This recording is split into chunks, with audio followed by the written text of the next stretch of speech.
Welcome in to a special draft report of Bear and Balance. I'm Jeff Berckes. Joining me again, lead draft analyst Jacob Infante from Green Bay, standing right behind a row of porta potties. Jacob, how you doing, buddy? I'm doing great. The backdrop for this podcast isn't great. Someone just slammed the door on the one behind me, so we're living large. But Are you I, upwind I'm or I'm doing pretty downwind? That's good. the important question.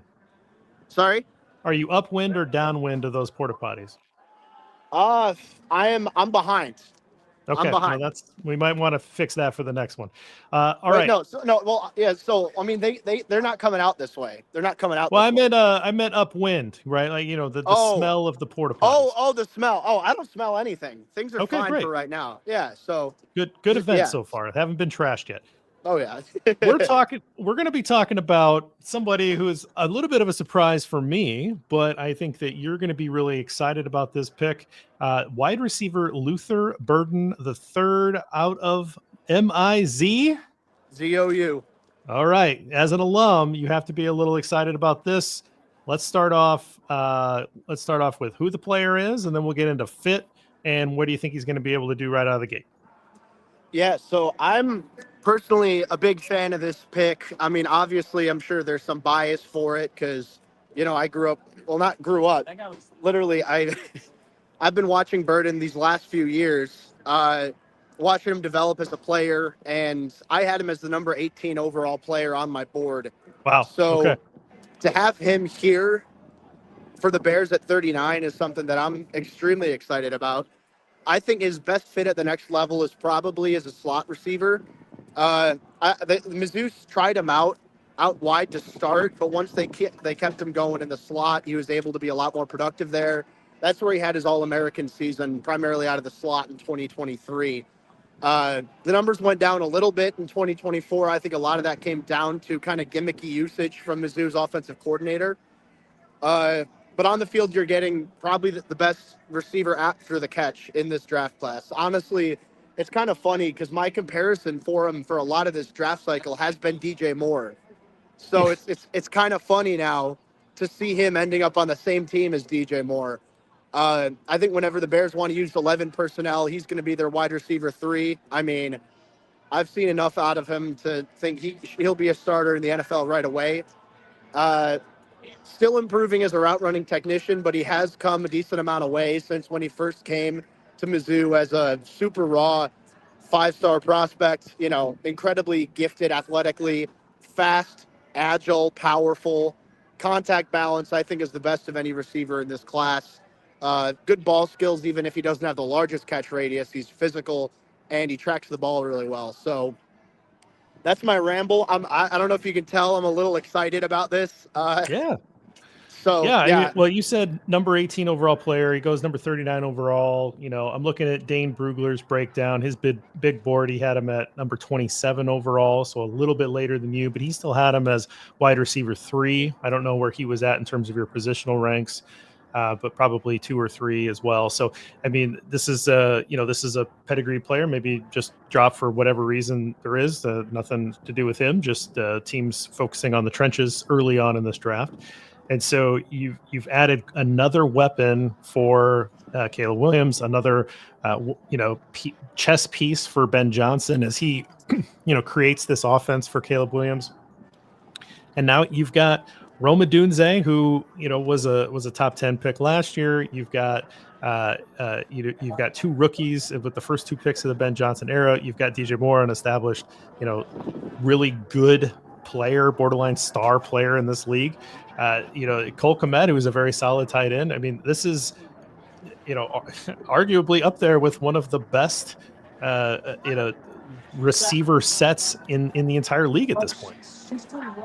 yeah, and I mean I know that Bears fans are going to get a lot of flashbacks hearing best wide receiver trio in the NFL coming off of last year where DJ Moore didn't have the same production. Roma Dunze was solid. Not necessarily as spectacular as the Malik Neighbors or Brian Thomas, and Keenan Allen had his worst year of his career since his rookie year.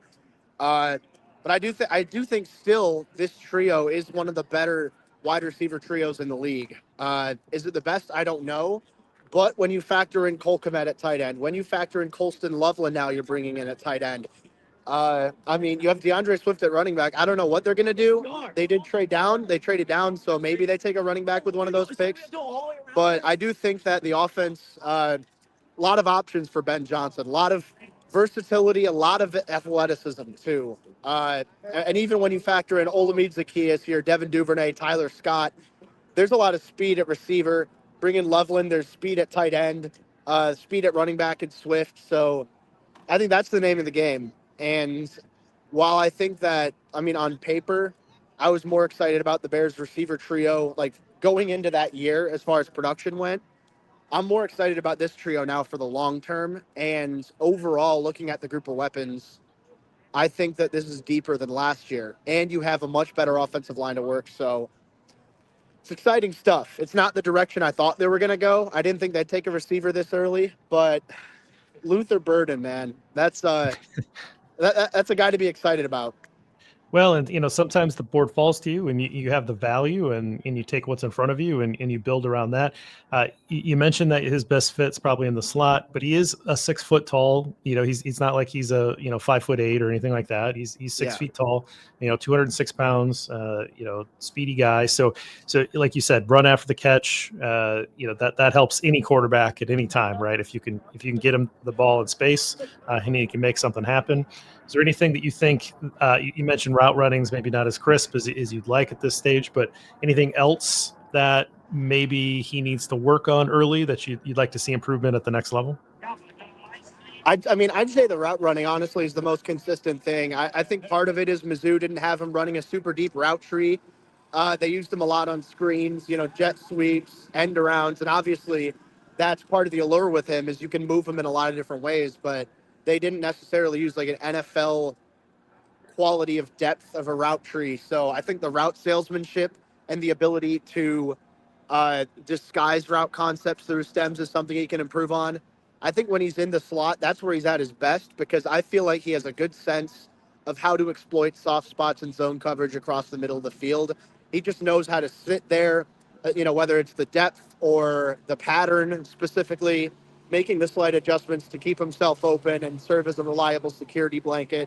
Uh, I just think outside some of those, some of those raw elements of his route running capabilities can be exposed a little bit more. But luckily for he's going to a place in the Bears where you have two outside receivers in Roma Dunze and DJ Moore. And yeah, you can move DJ in the slot sometimes. You can move a Dunze in the slot. You can move Luther out wide. Uh, but at the same time, I think that there's a lot to be excited about, and he's gotten better as a route runner. He's gotten better in terms of spatial awareness, and if he continues to develop the way he has, then I think the ceiling's very high for him. Now, as you were sitting there looking at this Burden pick before it was made, was there a player that you thought was going to go at this spot? A couple of the running backs came off right in advance of the Bears pick, and a lot of people had them pegged for maybe taking one of those Ohio State running backs. Those guys are both off the board at this point. Yeah. And then everybody knows this at this point. The Bears then traded down from 41 with the Bills, who ended up taking a defensive tackle in that spot. And so the Bears are now going to pick twice at the end of the round. They're going to have pick 56 and pick 62, which we'll come back and cover as well. Where do you think this pivots over in terms of your draft board? Where are the strengths left, and what are we doing here? Yeah, so I'm still curious. I think there's a lot of value at edge rusher still. I mean, this might change by the time the Bears are on the clock. I'm sure it will to some extent, but I mean, you're still looking at Mike Green, Nick Scorton, Donovan Ezeraku, JT Tuimoloau, Jack Sawyer, Kyle Kennard, Landon Jackson, guys like that. All, well, I just saw Ezeraku's off the board to the Cowboys, so bummer on that. But all those other guys are still producing, and they're still very talented prospects. So I'd look heavily for a defensive lineman here. I think they still need one more edge and one more tackle to add to the rotation. Trading down with 41 makes me think that maybe they were leaning running back with one of those picks, and with Henderson and Judkins off the board now, they didn't like the value as much of Caleb Johnson. So and Caleb Johnson's still the best running back available on my board. If they take him with either the pick they traded back with in the second round or the one they moved up with in the third round, I'd be very happy with that.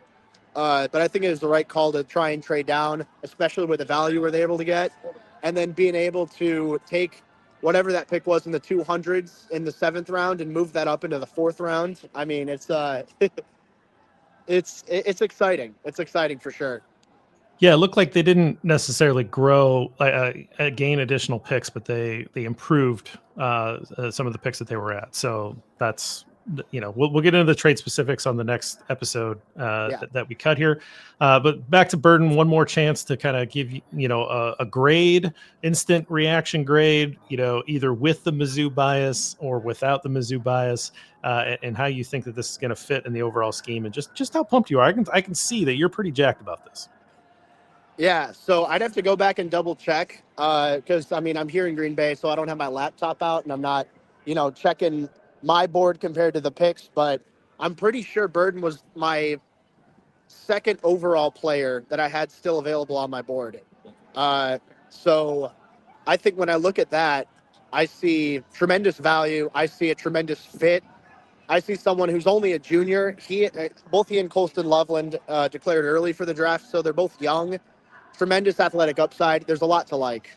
So Mizzou if I include my Mizzou bias, it's an A plus. Sure. If without my Mizzou bias, I'm still taking it as an A. I think Okay. that the only player, if I recall correctly, the only player I had ranked higher available on my board still was Will Johnson, the corner. And I had Luther Burden as my wide receiver one going into this class for last summer and a majority of this season as well. It wasn't honestly until recently that I moved McMillan slightly above him. But this gets a firm A for me. I gave Loveland a B plus. I thought that was good value, solid overall value. But yeah, I think the only thing that's A plus is, there are more pressing needs, but from a value perspective, from a fun perspective, this is still an A. This still gets an A for me. I'm a very big fan of this Luther Burden pick for the Bears. I love it. And of course, with Mizzou, they have great inflation there. It's pretty easy school from what I hear. So of course it gets an A plus with the Whatever. Mizzou bias. All good, Jacob. All right, get back to the fun, and we will check in with you later. Again, the Bears take Luther Burden III out of Missouri, a wide receiver with pick 39. Thanks for joining us, and we'll be back soon, guys. Thanks, Jacob.